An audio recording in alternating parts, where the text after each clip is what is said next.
Good morning, students. How are you? Hope you are feeling well. Today, we are going to study about the poetic devices. We have studied many poetic devices while studying our poems. So, in this lesson, we are going to revise poetic devices. Poetic devices are a form of literary devices used in poetry to produce a special effect in the writing. Actually, they act as an ornament in the poems. They are essential tools that a poet uses to create rhythm, enhance a poem's meaning, or to intensify a mood or feeling. There are many types of poetic devices that can be used to create a powerful, memorable poem. In this lesson, we are going to learn about these devices and look at the examples of how they are used. We will also discuss their purpose to understand the importance of using them effectively. Actually, poetic devices are tools that a poet can use to create rhythm, enhance a poem's meaning, or to intensify a mood or feeling.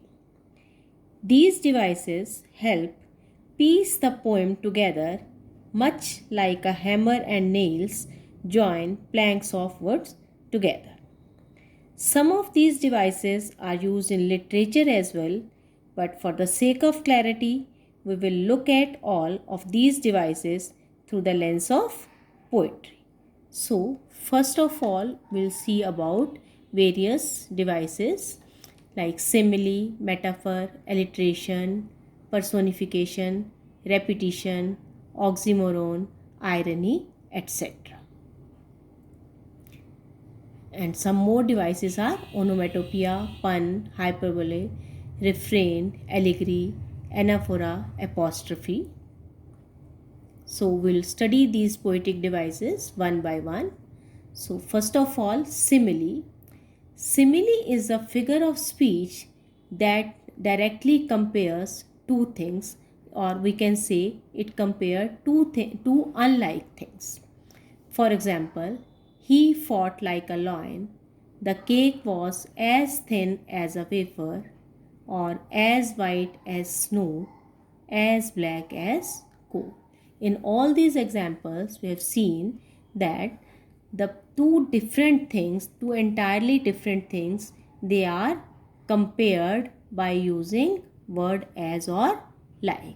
This, for example, fought like a lion, thin as a wafer, or as white as snow, as black as coal. In all these examples, we are using word as or like. So, second poetic device is metaphor.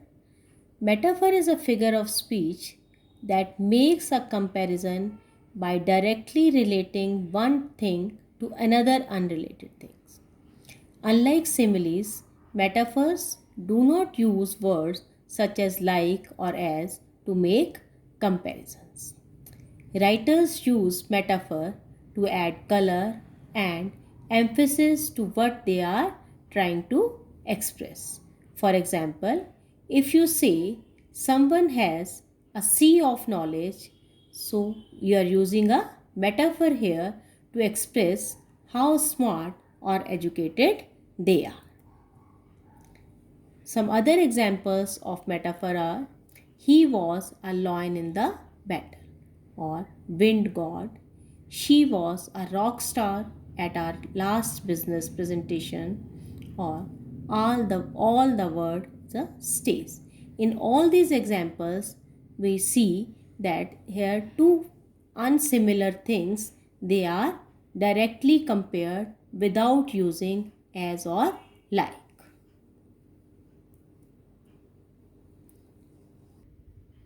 So next poetic device is alliteration. Alliteration is the repetition of a sound or letter at the beginning of a multiple words in a series. Or in simple words, we can say if in a single line two or more words start with the same alphabet or sound, it is alliteration.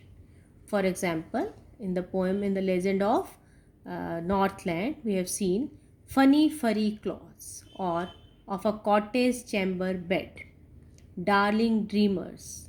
In poem Wind, wind god winnows, or cheerful corpse.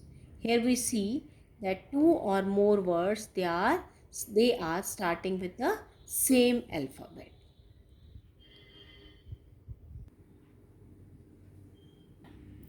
Next is personification. Personification means to give human quality to an object or a non-living thing, or we can say when we attribute personal pronouns to a non-living thing or object, personification is being used.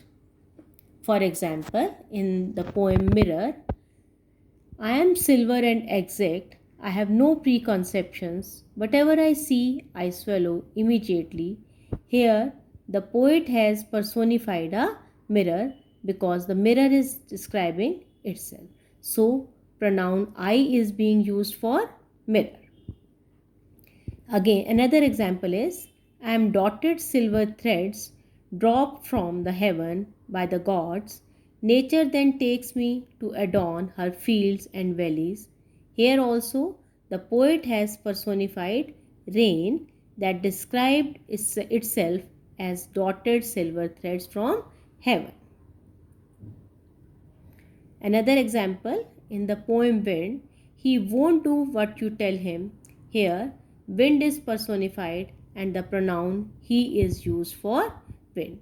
In all these examples, we have seen that we have used personal pronouns like I, he, etc. for the non-living things.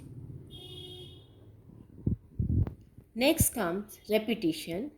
Repetition is the repeated use of a word in a line or stanza to lay emphasis on something. For example, in the poem Wind, crumbling houses, crumbling doors, crumbling rafters. Here, the word crumbling is used again and again to emphasize, to put emphasis on the fact that all these things are being destroyed by wind.